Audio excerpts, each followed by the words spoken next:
Hey guys, this is my Chinsoul Lightning Arrow quadcurse permaflask build thing. I'm currently working on a build guide for it, which I may or may not finish depending on how lazy I get / how much grad school decides to destroy my soul over the next few weeks. But yeah, 4 curses, elemental weakness on hit from gloves, and I have 3 curses on blasphemy, feeble, poacher's mark, projectile weakness. 6-link lightning arrow from a 6-link bow that a hardcore player who ripped gave me. Um, Supports are what you'd expect. It's full conversion. I have Poacher's Mark lets me keep flasks up almost all the time because you're doubling your charge gain, and I also have nodes in the passive tree invested in increased flask charges gained and increased flask duration, as well as duration on my belts. Passive trees, more or less what you'd expect. All of my jewels are like crap resist things because it's kind of hard to get resists on gear when you have so many uniques and you're using a coil of all things. It's resist capping is hard. I do unironically spec Crystal Skin because with Taste of Hate up, this is 88% chance to avoid freeze. So I think it's worth, freeze immunity is worth 3 points to me, I think, so whatever. Yeah, nothing interesting. Jewels are just life, resists, some stats, whatever. And this will be a map run, and this is a Fracture TempChains map, so clear speed is going to suck. Just kind of want to show off the damage and how it plays more than actually, hey, I can clear Gorge in 2 minutes and 38 seconds, which is helpful to no one. Colossus vertical line stuff has been renamed.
Jeez, this sucks.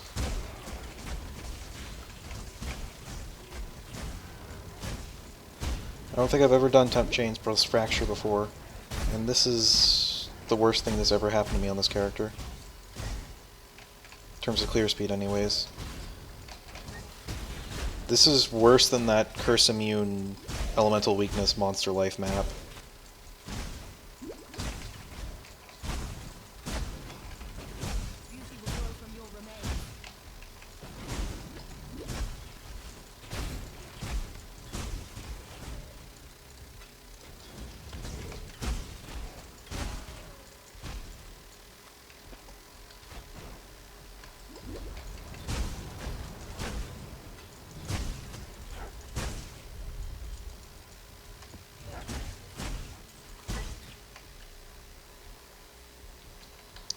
Yeah, one of the cool things about playing Chinsoul builds with Blasphemy is that most of your damage is in the range over which Blasphemy is really effective, so yeah, you're going to want to be in Blasphemy range, which means that this build uses Blasphemy better than most bow characters do. One of the disadvantages of this build is that apparently it causes horrible frame rate problems. Vessel of Inktar is not the best flask in terms of frame rate, let's put it that way. I just got one, so I'm still kind of experimenting with it and toying around with gear. So, build's perfectly doable without it. It just lets you save a few points on getting Val packed. What really holds this build together is Poacher's Mark more than anything else. Keeps your flasks up at all times, and is just generally awesome.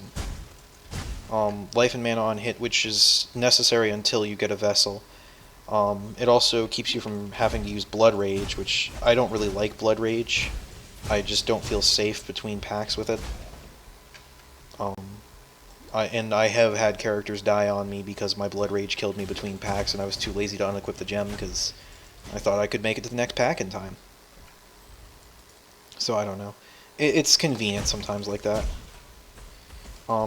Overcapped resists, I mean, this is a flask build, so resists are always going to be overcapped. It is kind of expensive to start going, though, because you really need a Taste of Hate. This is Taste of Hate plus Coil for defenses.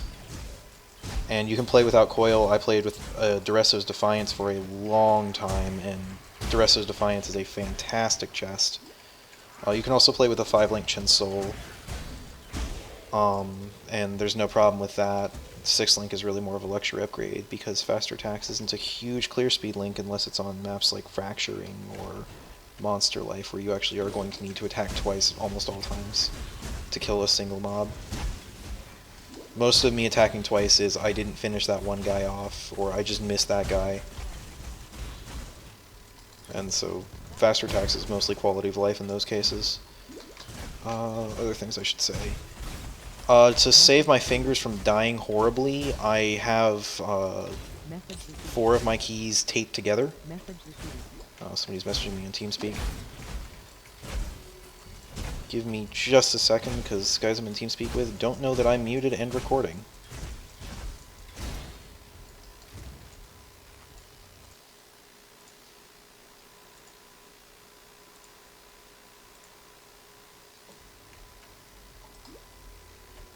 Never mind.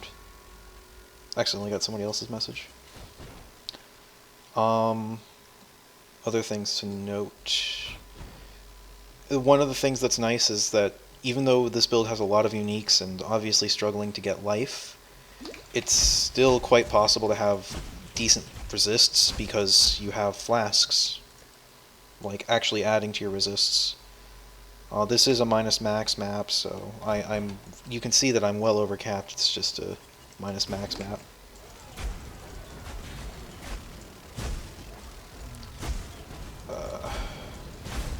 I've only done 2 Overgrown Ruins before, so this could go really badly. I'm not used to fighting Loathe in any position in which he can actually tickle me.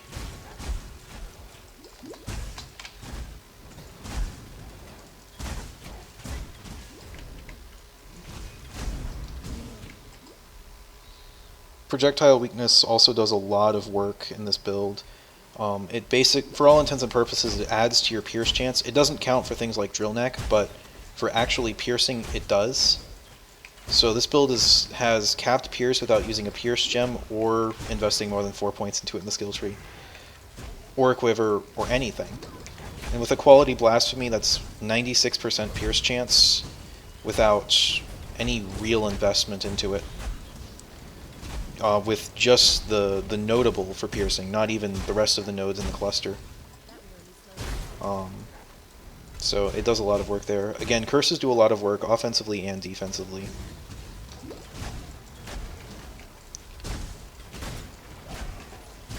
Maintaining them is not really a problem. You don't need them to kill things, it's just much better defensively and definitely better offensively to have them up.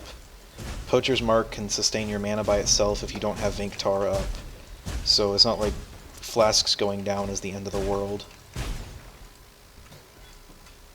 I need a spare multi-strike, yeah, or not. I'll come back and loot it later. I'm using Darkrai Vectors, and I am invested somewhat into dodge. In Ascendancy, if I'm still playing this character in Ascendancy, which I probably will be, I'll probably be playing the Raider Ascendancy, and going for the dodge Ascendancy spec. It's dodge and like chance to gain Onslaught or something. I'll get the 6% dodge from that, and then I'll go for the Frenzy Ascendancy, with both notables in that. With just full Frenzy charges, and I say full, I don't have the proper Corrupt on Darkrai Vectors, so with 8 frenzy charges, so just passive tree and quest. That's 16 dodge, so I have 56 dodge. Ascendancy brings that to 62. And if you want to run a Dresser's Defiance, which I did before, and it's really not a bad idea, if you want to run a Dresser's Defiance, then you can. It's really good for having better Immortal Calls. I don't really feel like I need them because physical damage is not actually that scary when you have Taste of Hate and Coil up at all times. I'll probably put some more detail into various things in the final build guide when I write it, but if I write it, rather. I just wanted to show it off quickly. Later, and thanks for watching.